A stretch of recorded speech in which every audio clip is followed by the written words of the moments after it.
मोक्षमार्गस्य नेतारं भेतारं कर्मभूभृतां ज्ञातारं विश्वतत्त्वानां वन्दे तद्गुणलब्धये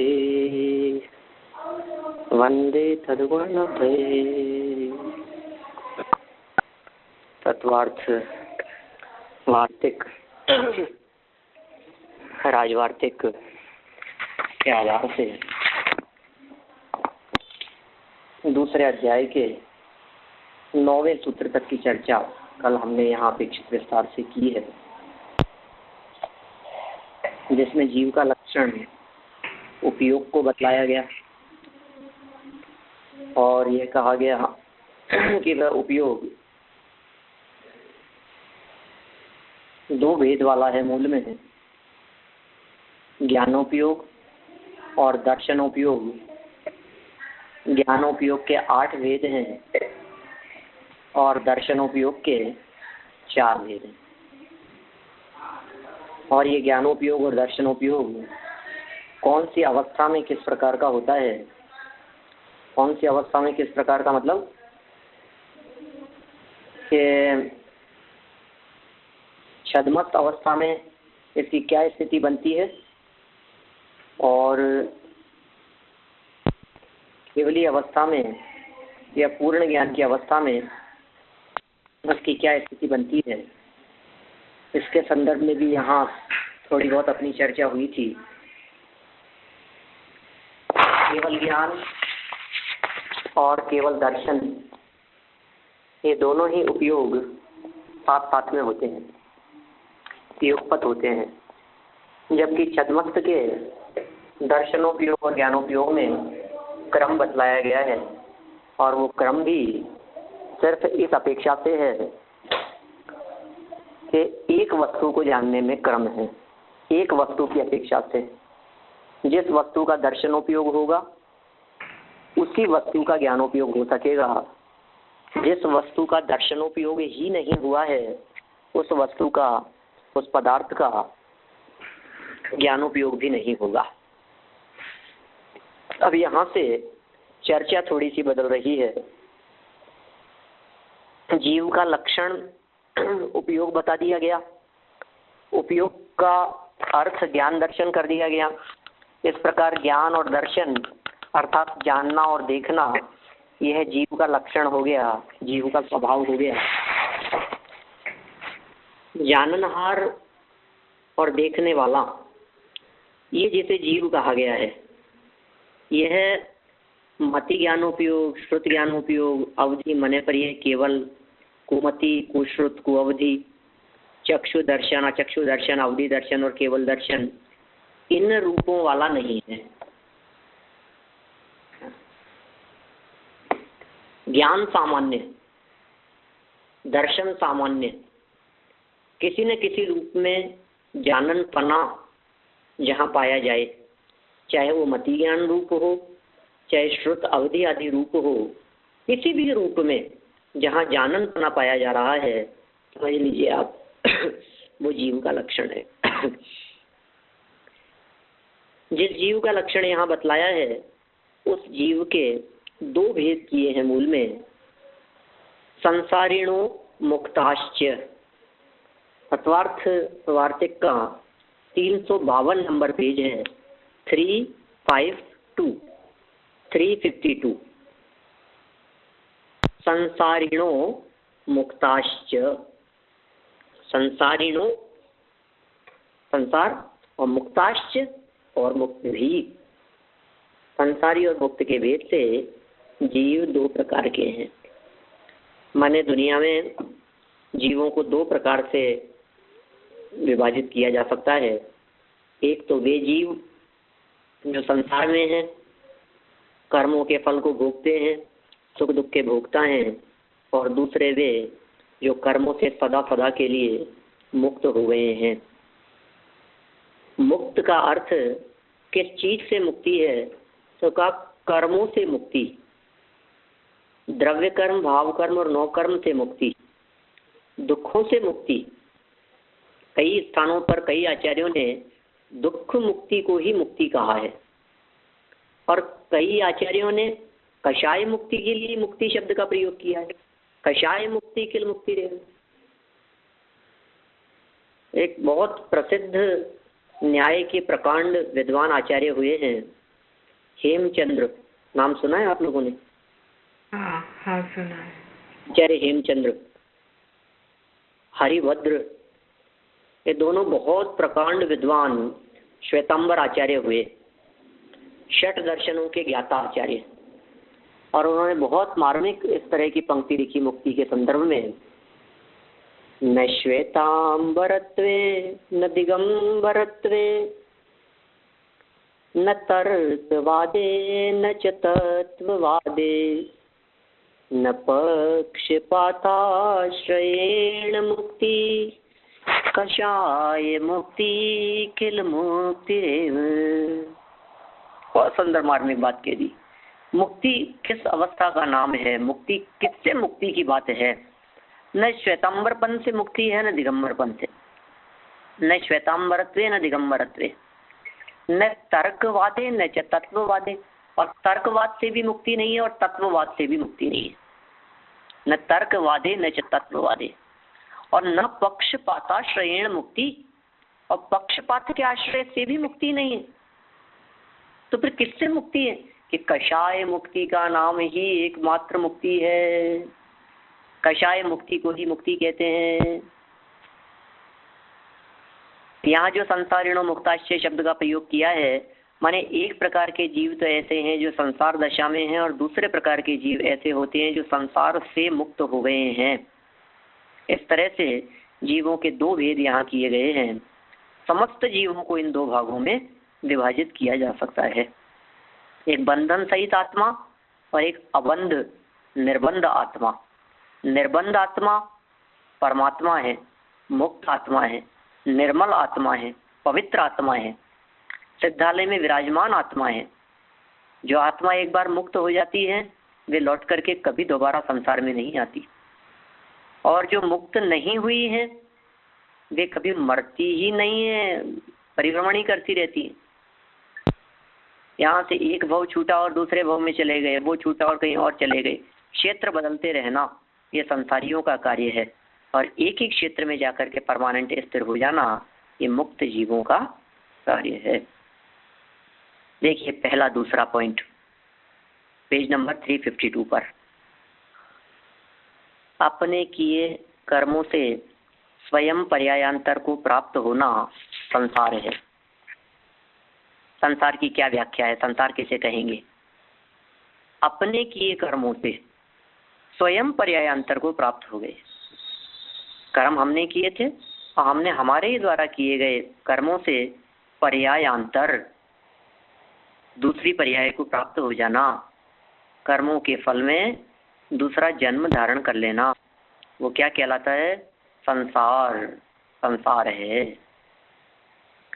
आत्मा स्वयं कर्मों का करता है और उसके फलों का भोगता भी है। आत्मा स्वयं कर्मों का करता भी है और कर्मों का भोगता भी है। अमूर्तिक कर्ता सदेह परिमाणो भोक्ता संसारस्थो सिद्धो सो विस्फोड़ गई जीवो ओगमो। एक गाथा दी है इस प्रकार की, द्रव्य संग्रह जिसकी मैं कल बात कर रहा था, उसी द्रव्य संग्रह की दूसरी गाथा में जीव का लक्षण बतलाते हुए, जीव का स्वरूप बतलाते हुए नेमिचंद्र सिद्धांति देव 9 अधिकारों से, 9 प्रकार से जीव का स्वरूप अलग अलग मत मतांतरों का खंडन करते हुए स्पष्ट करते हैं। 9 बातें कह दी। जीव कैसा होता है? जीवो ओगमो, उपयोगमय है, अमूर्तिक है, करता है, भोगता है, सदेह परिमाण है, संसारस्थ है और मुक्त अवस्था में ऊर्ध्वगमन स्वभाव वाला है। आत्मा स्वयं कर्मों का करता है। आचार्य अमित गति कहते हैं इस तरह की बात अपने सामायिक पाठ में, स्वयं कृतम कर्म यदात्मना पुरा फलम यदि लभते शुभाशुभम परेण दत्तम यदि लभ्यते स्फुटम स्वयं कृतम कर्म निरर्थकम तदा। क्या कही है उन्होंने बात? स्वयं अपने कर्मों का कर्ता भोगता है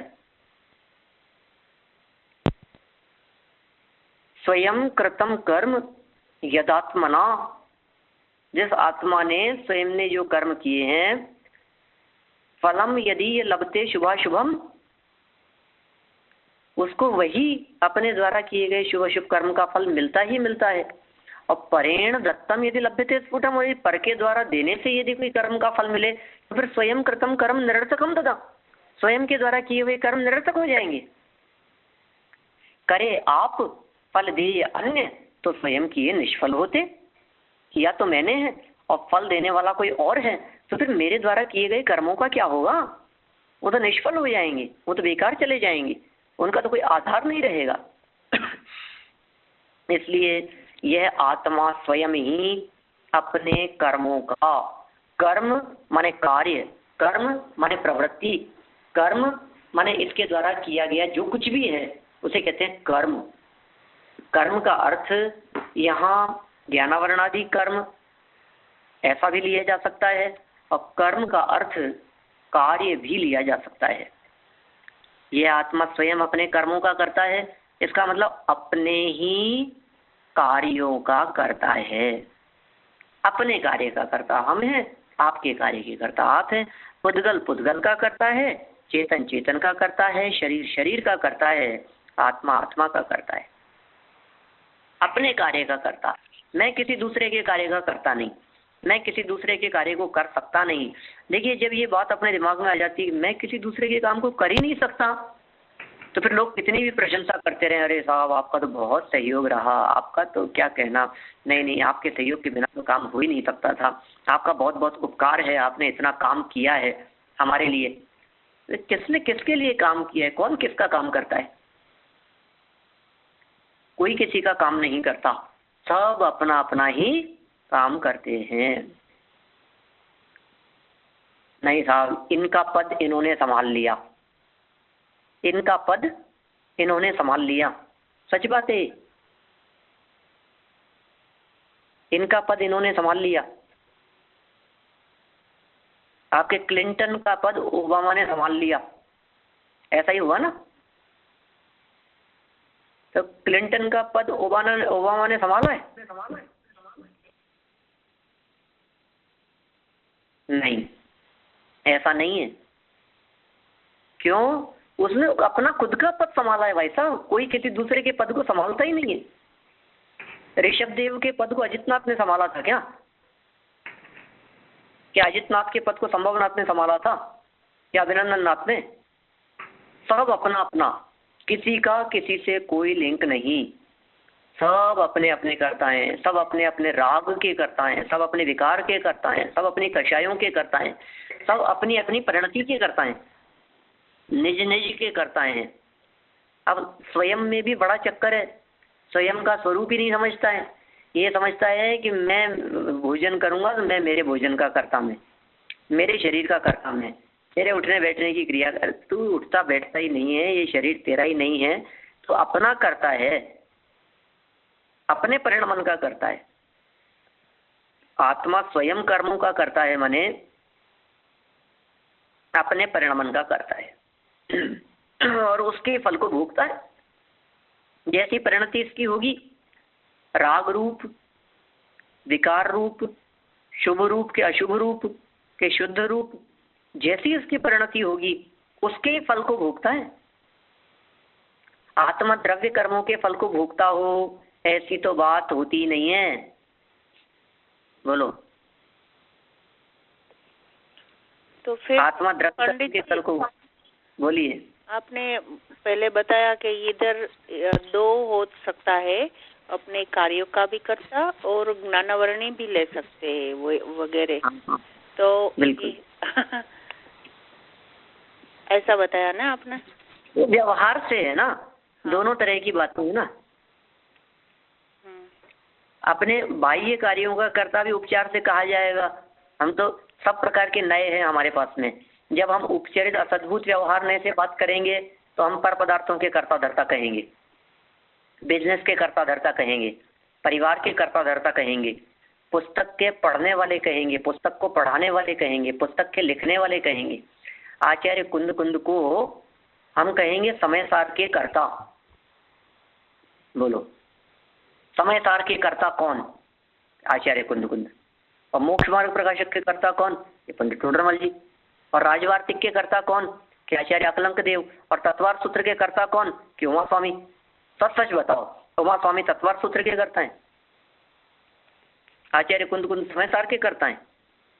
ये उपचरित असद्भुत व्यवहार ने का कथन है। परद्रव्य के कर्ता नहीं होते, फिर के शरीर के कर्ता हैं, चार हाथ जमीन देख करके चलने के कर्ता हैं, मूल गुणों के पालन करने के कर्ता हैं, ईर्या समिति से चलते हैं, भाषा समिति से बोलते हैं, वे अपने कार्य के कर्ता हैं, ग्रंथ लेखन के कर्ता नहीं है। नए बदल गया, एक स्टेप अंदर आ गए। कौन से नए का कथन हो गया? अनुपचरित असद्भुत व्यवहार नए का। और सच बात तो यह है कि ये भी शरीर की अवस्था है, आत्मा तो इनका भी कर्ता नहीं होता, आत्मा तो अपने ही कर्मों का करता है।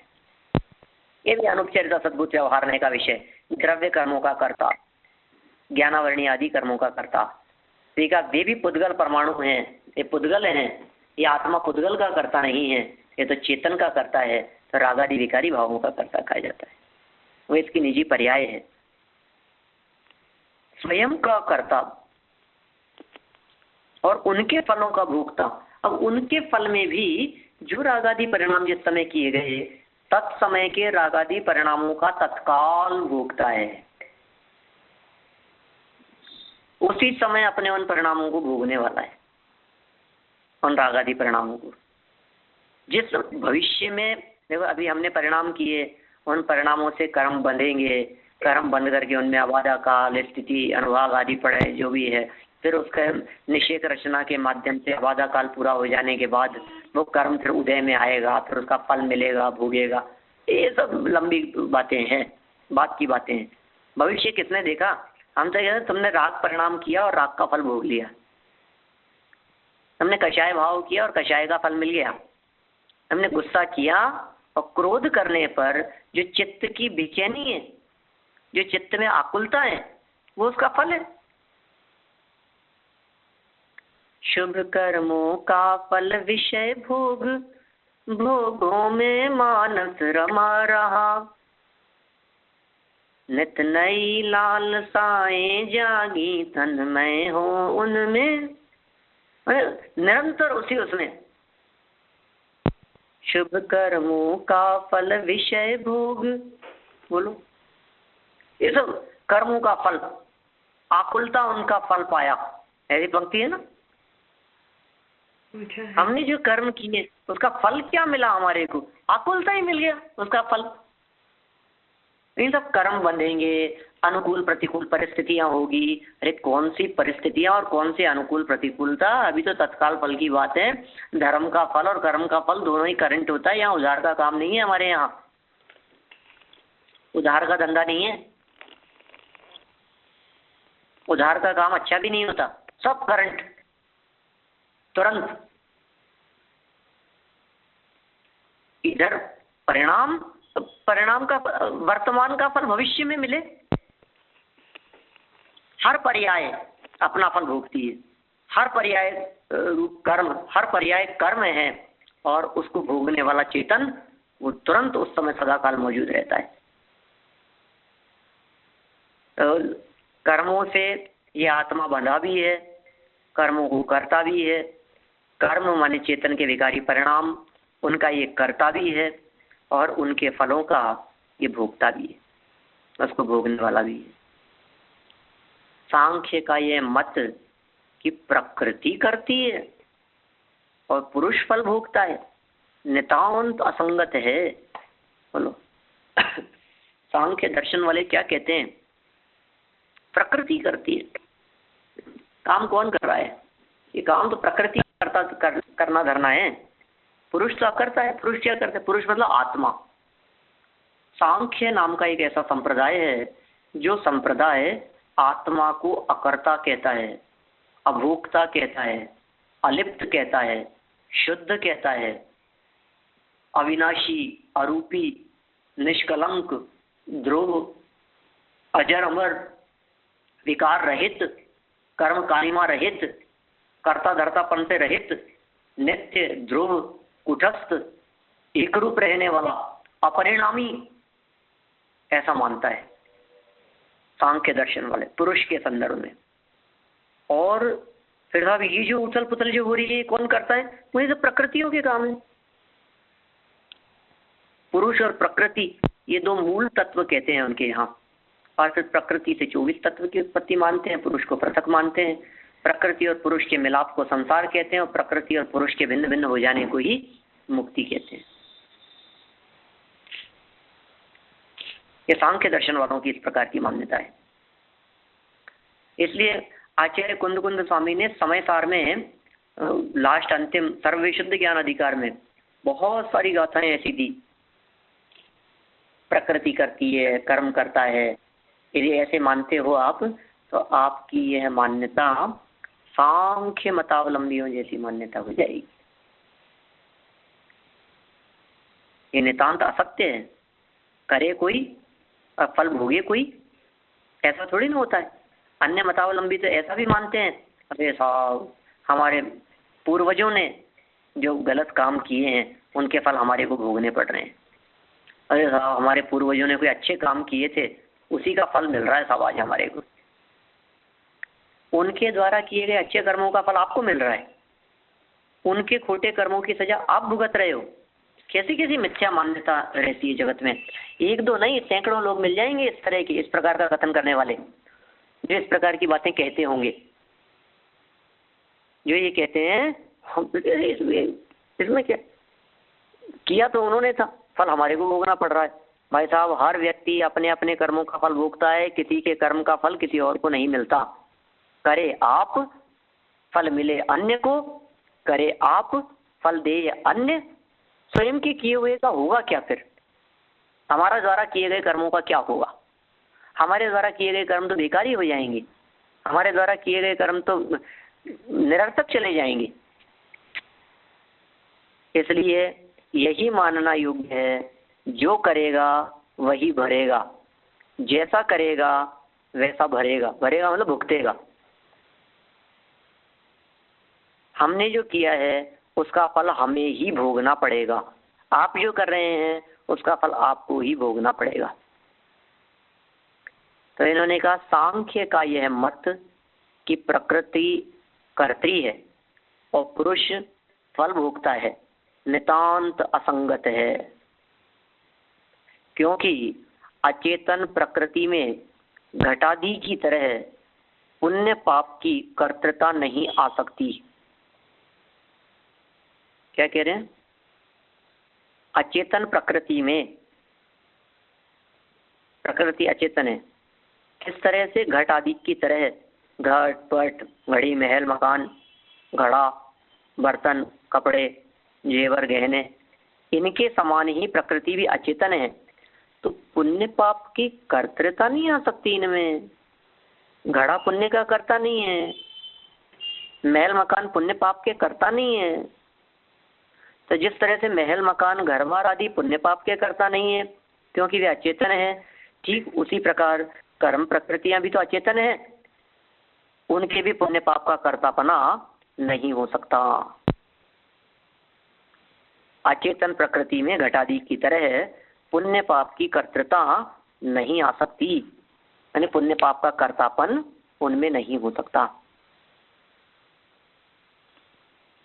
यदि अन्य कृत कर्मों का फल अन्य को भोगना पड़े तो मुक्ति नहीं हो सकती। कितनी बड़ी प्रॉब्लम क्रिएट हो जाएगी। मुझे मुक्त होना है, मैं मुक्त कैसे होऊंगा? पता नहीं कब किसके कर्मों का फल मेरे माथे पड़ जाए। पता नहीं मैं नीचे से निकल रहा हूँ और कब कौन ऊपर से झड़का रहे और वो मेरे आकर के चिपक जाए कर्म। किसी के कर्म और फल किसी को, काम करे कोई और फल मिले किसी को। अरे ये व्यवस्था तो प्रकृति में भी अच्छी नहीं मानी जाती, लोक में भी अच्छी नहीं मानी जाती। अलौकिक शाश्वत अकृत्रिम व्यवस्था में ऐसी गड़बड़ियां कैसे होगी? एक व्यक्ति ने अपराध किया, वो तो बाइज्जत बरी होकर के घूम रहा है, और दूसरा व्यक्ति जिसने अपराध नहीं किया उसको सजा मिल रही है। ये क्या न्याय है? ये क्या व्यवस्था है? ऐसी व्यवस्थाओं को दुनिया में कौन अच्छा कहेगा? ऐसी कानून व्यवस्था को कौन भला कहेगा? और कदाचित वे ऐसे तर्क देवें, आपको क्या मतलब है साहब, आपको तो अपराधी को सजा मिलनी चाहिए ना। अपराध हुआ था और हमने किसी व्यक्ति को सजा दे दी, बस बात खत्म हो गई। फिर किसी एक ने अपराध किया और हमने किसी को भी सजा दे दी। अपराध हुआ है तो सजा भी मिल रही है, हमारी कानून व्यवस्था चल रही है, लेकिन भाई साहब ये अन्याय है। जिसने किया उसी को सजा, जिसने अच्छा काम किया उसी को पुरस्कार, उसी का सम्मान। यदि अन्य कृत, चौथी लाइन पहले दूसरे पैराग्राफ की, यदि अन्य कृत, कृत माने किए हुए, यदि अन्य कृत, यदि दूसरों के किए हुए कर्मों का फल अन्य को भोगना पड़े, मेरे द्वारा किए गए कर्मों का फल अच्छा भोगना पड़े, तो मुक्ति नहीं हो सकती। चलिए कदाचित इस व्यवस्था के बारे में अपन थोड़ी देर के लिए विचार करें। मैंने कोई पाप किया और मैंने कोई पाप किया तो उसका फल मुझे नहीं मिलकर के किसी दूसरे को मिल जाए, तो बोलो मजा आएगा कि नहीं। मैंने कोई अपराध किया, मैंने कोई गलती की, उसकी सजा मेरे को नहीं मिली, किसी और को मिल गई, कैसा लग रहा है अपने को? अरे यार बच गए अपन, तो छुट्टी हो गई। फंस जाते अपन तो बच गए। कि क्या बच गए? कि अपने द्वारा किए गए कर्म का जो फल था वो किसी और को मिल गया। लेकिन ध्यान रखिएगा, यदि आपके द्वारा किए गए खोटे कर्मों का फल किसी और को मिल सकता है, तो क्या आप इस बात के लिए तैयार हैं कि दूसरे के द्वारा किए गए अपराध की सजा आपको मिल जाए?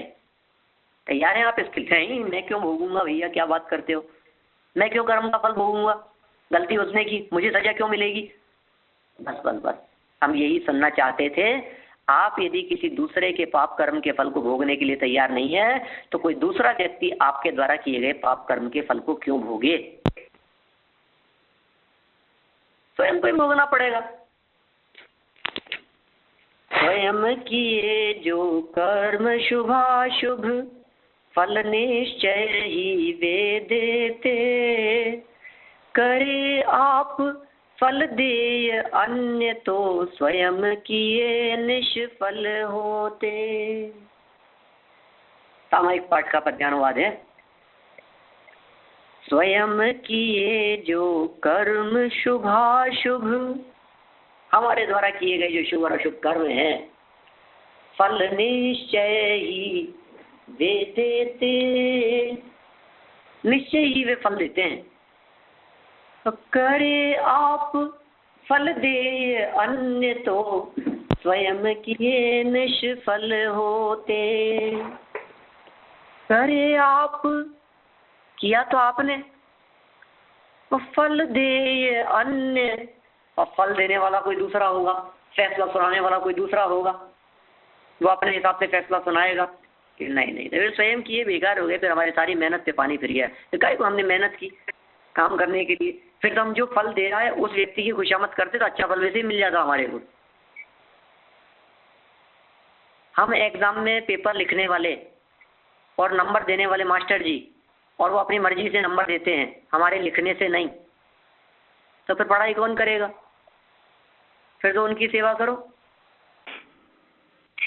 किया तो हमने, फल देने वाला कोई और है, स्वयं के किए हुए निष्फल हो जाएंगे, सारी प्रकृति की व्यवस्था बिगड़ जाएगी। ये कह रहे हैं अन्य कृत कर्मों का फल अन्य को भोगना पड़े तो मुक्ति नहीं हो सकती, मुक्ति नहीं हो सकती, मोक्ष की प्राप्ति नहीं हो सकती। और कृत प्रणाश नाम का दूषण होता है। क्या कह रहे हैं? ये दूषण है, कृत प्रणाश। कृत माने किए गए, प्रणाश पूरी तरह से नाश को प्राप्त हो जाना, निष्फल हो जाना, किए गए कर्मों का निष्फल होना, यह कृत प्रणाश है। कृत प्रणाश माने किए गए कर्मों का निष्फल होना का नाम का दूषण होता है। संसार, द्रव्य, क्षेत्र, काल, भाव और भव, इस प्रकार 5 प्रकार का है। संसार कितने प्रकार का है? 5 प्रकार का। द्रव्य संसार, क्षेत्र संसार, काल संसार, भाव संसार और भव संसार। द्रव्य, क्षेत्र, काल, भव और भाव, इस प्रकार 5 प्रकार का संसार है। जिनके संसार है वे संसारी है। संसारी कौन होते हैं? ये जो संसार में रहते हैं या जिनमें संसार रहता है वे सब संसारी हैं। जिनके द्रव्य, क्षेत्र, काल, भव, भाव, ये 5 परावर्तन, पंच परिवर्तन कहते हैं इनको, पंच परावर्तन कहा जाता है। जिनके जीवन में ये 5 परावर्तन देखे जाते हैं वे सभी संसारी हैं। बहुत गजब स्वरूप है इनका। ये जो 5 प्रकार के जो संसार कहे हैं, इन 5 प्रकार के संसार का स्वरूप ही बड़ा गजब का है। वास्तव में गजब का स्वरूप कहें, हमारे को उसकी महिमा आ रही है। इनकी तो चर्चा सुनने में रोना आना चाहिए। द्रव्य परावर्तन की चर्चा पढ़ने में, सुनने में आंखों से आंसू झरने चाहिए। ओहो, दुखों का वर्णन, काल की चर्चा, कितना लंबा काल द्रव्य परावर्तन का हमने भोगा है। काल अनंत, रे दुख का घन, अनंत अनंत काल तक सिर्फ दुख दुख दुख दुख दुख। हमारी दुखों की दास्तान बहुत लंबी है, बहुत लंबी है, बहुत लंबी है, बहुत लंबे काल से सिर्फ दुख ही दुख उठाते रहे हैं। काल अनंत निगोद मझार, बीत्यो एकेंद्रिय तनधार। निकसी भूमि जल पावक भयो, पवन प्रत्येक वनस्पति थयो। और दौलत रामी ने चर्चा की छेड़ाला के अंदर पहली डाल में इस जीव के परिवर्तन की चर्चा की है, परावर्तन की चर्चा की है। बहुत संक्षेप में कहानी को निपटा दिया है उन्होंने। 5 प्रकार हैं इसके, माने 5 प्रकार से संसार में परिभ्रमण की चर्चाएं की जाती है शास्त्रों में। और जिन 5 प्रकारों से ये चर्चाएं की जाती है उनमें पहला प्रकार है द्रव्य परावर्तन। द्रव्य के साथ में रिलेशन इसका क्या है, संबंध किस प्रकार का हुआ है, किस प्रकार से पुद्गल द्रव्यों को इस जीव ने ग्रहण किया है और इस जीव ने छोड़ा है। ये सारी चर्चा द्रव्य परावर्तन के अंतर्गत शामिल हो जाती है। बाह्य पौद्गलिक परमाणुओं के ग्रहण त्याग, ग्रहण त्याग, ग्रहण त्याग। कितने प्रकार के पुद्गल परमाणु, कितने प्रकार से ग्रहण। एक बार द्रव्य परावर्तन के ऊपर गहराई से विचार करें तो सब बातें समझ में आ जाती है। किसी का महल देख करके इतनी महिमा आती है, क्या गजब रास्ती ठाठ वाले, क्या बात करते हो आप, ये का ये हुबहू, ये कलर, ये डिजाइन, इसी तरह का पूरा स्ट्रक्चर, ऐसा का ऐसा मकान पिछले भवों में अनेक बार हमारा हो चुका है। और यही नहीं, इससे भी अच्छा हमारे को मिल चुका है। इस तरह से परिभ्रमण की चर्चा का नाम है द्रव्य परावर्तन, द्रव्य संसार। क्षेत्र नाम का एक संसार का है। कुछ बोलना है, कुछ बोल रहे हैं?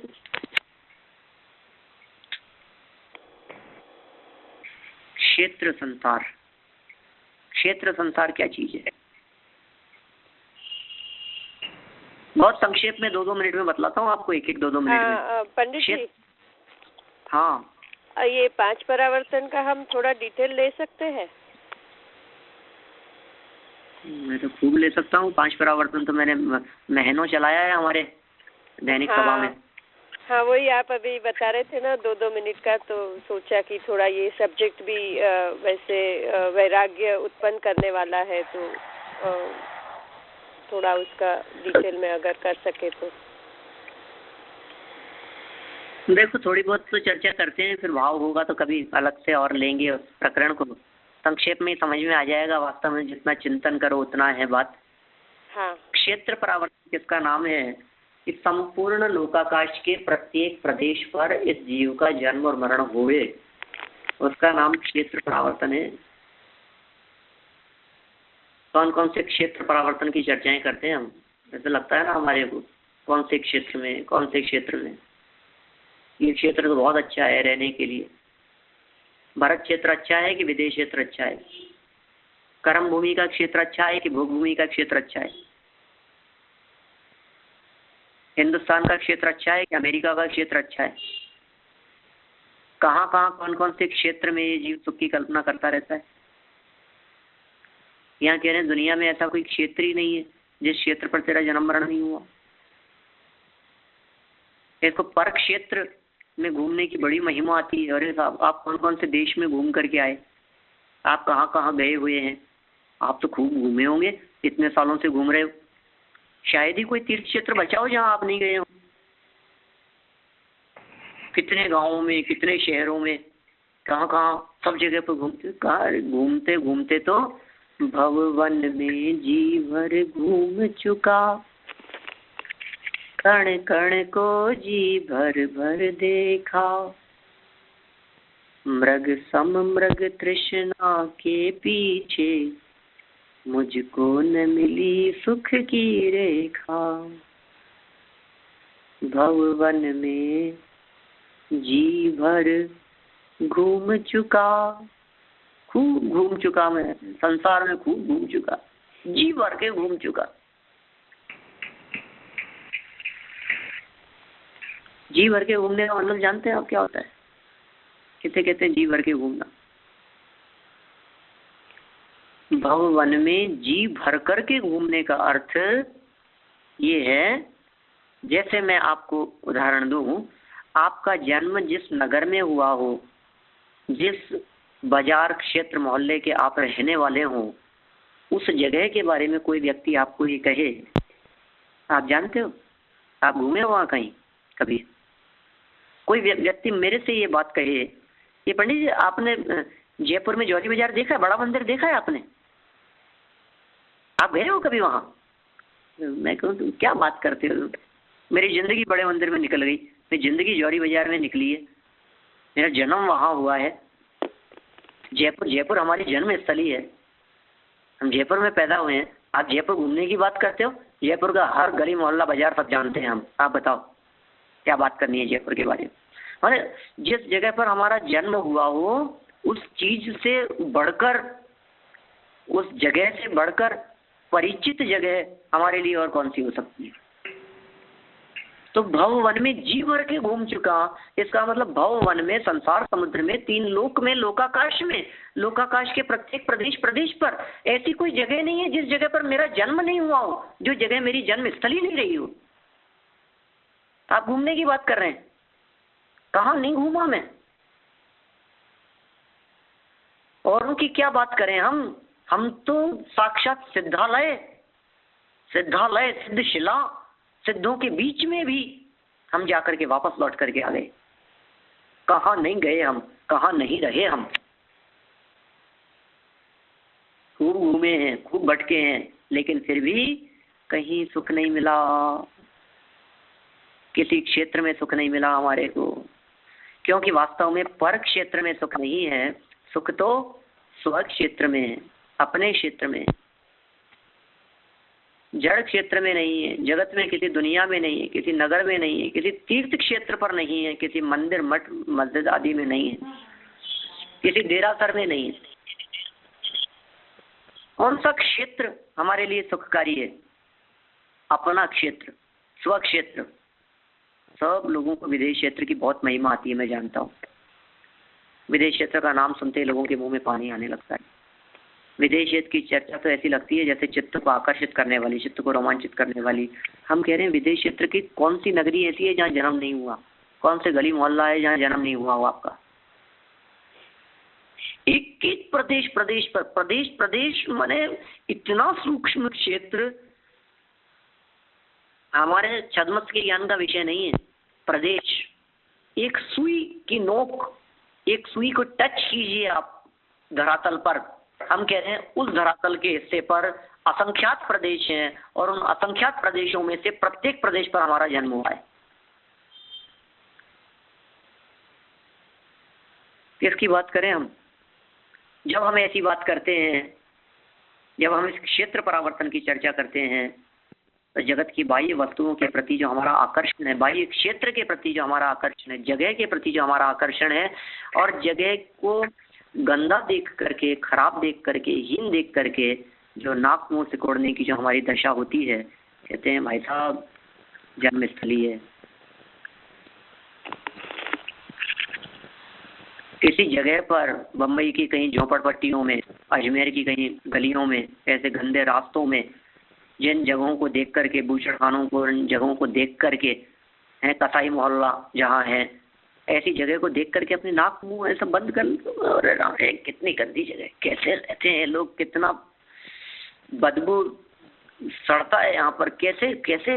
अरे भाई साहब, इस सब जगह के ऊपर तू बहुत चैन से रहा है, जन्म हुआ है तेरा। और समझ लीजिए, अभी भी यदि स्व क्षेत्र में आने की तरफ अपना भाव नहीं हुआ, स्व क्षेत्र में यदि हम नहीं आए, तो फिर सुरक्षित नहीं है, फिर उसी ठिकाने पहुंचना है, वापस उसी जगह पर पहुंचना है।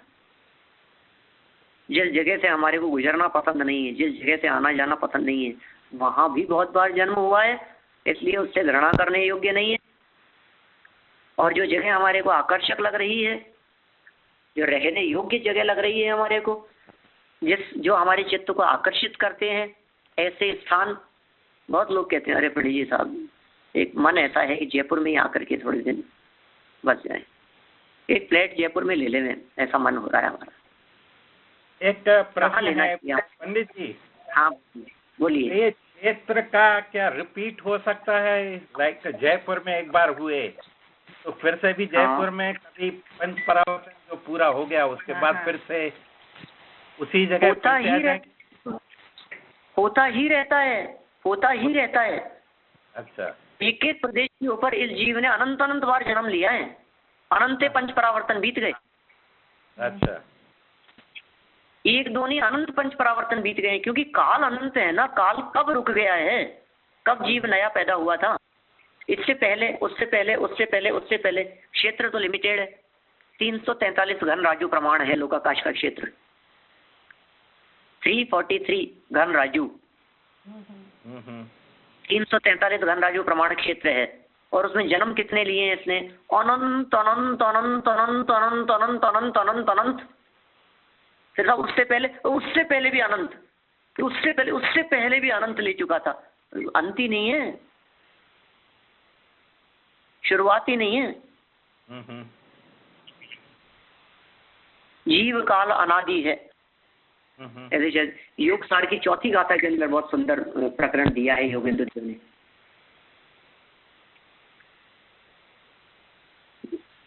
जीव काल अनादि है, पर सुख नहीं बस दुख पाया मोह मोहित जीव ने, ऐसी मूल गाथा है। माने इस जीव ने अनादि काल से मोह से मोहित रहने के कारण, अपने स्वरूप को न जानने के कारण, भूल आपको भर मत वादी, ये दौलत राम जी कहते हैं, अपने आप को भूल करके, जे स्वरूप समझा बिना पाम्यो दुख अंत। बोलो श्रीमद जी क्या कहते हैं? अपने उस स्वरूप को समझे बिना इसने अनंत दुख प्राप्त किए हैं। इसके दुख प्राप्ति का कारण कोई और नहीं है, अपने निज स्वरूप को न पहचानना ही इसके दुखों का एकमात्र कारण है। तो द्रव्य परावर्तन का कारण, क्षेत्र परावर्तन का कारण कोई और नहीं है। क्षेत्र परावर्तन किसी और ने नहीं कराया है, इस जीव ने स्वयं ने ही क्षेत्र परावर्तन किया है। और दूसरी एक और मार्मिक बात मैं कहना चाहता हूँ, जिस जीव को बाहरी क्षेत्र के प्रति आकर्षण रहता है वह व्यक्ति क्षेत्र परावर्तन करता है।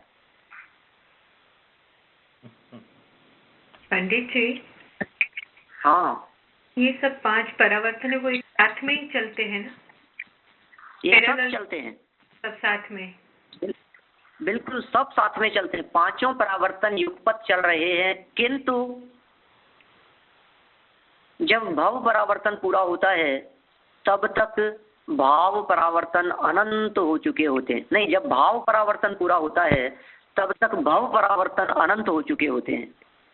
अच्छा, जब भाव देखिए, द्रव्य क्षेत्र काल भव और भाव, ये क्रम है इनका। इसमें भाव और भ्रम लिखा है, आपको भाव पहले लेना है। अच्छा, द्रव्य क्षेत्र काल भव और भाव, भव और भाव। द्रव्य परावर्तन से क्षेत्र परावर्तन अनंत गुना बढ़ा है,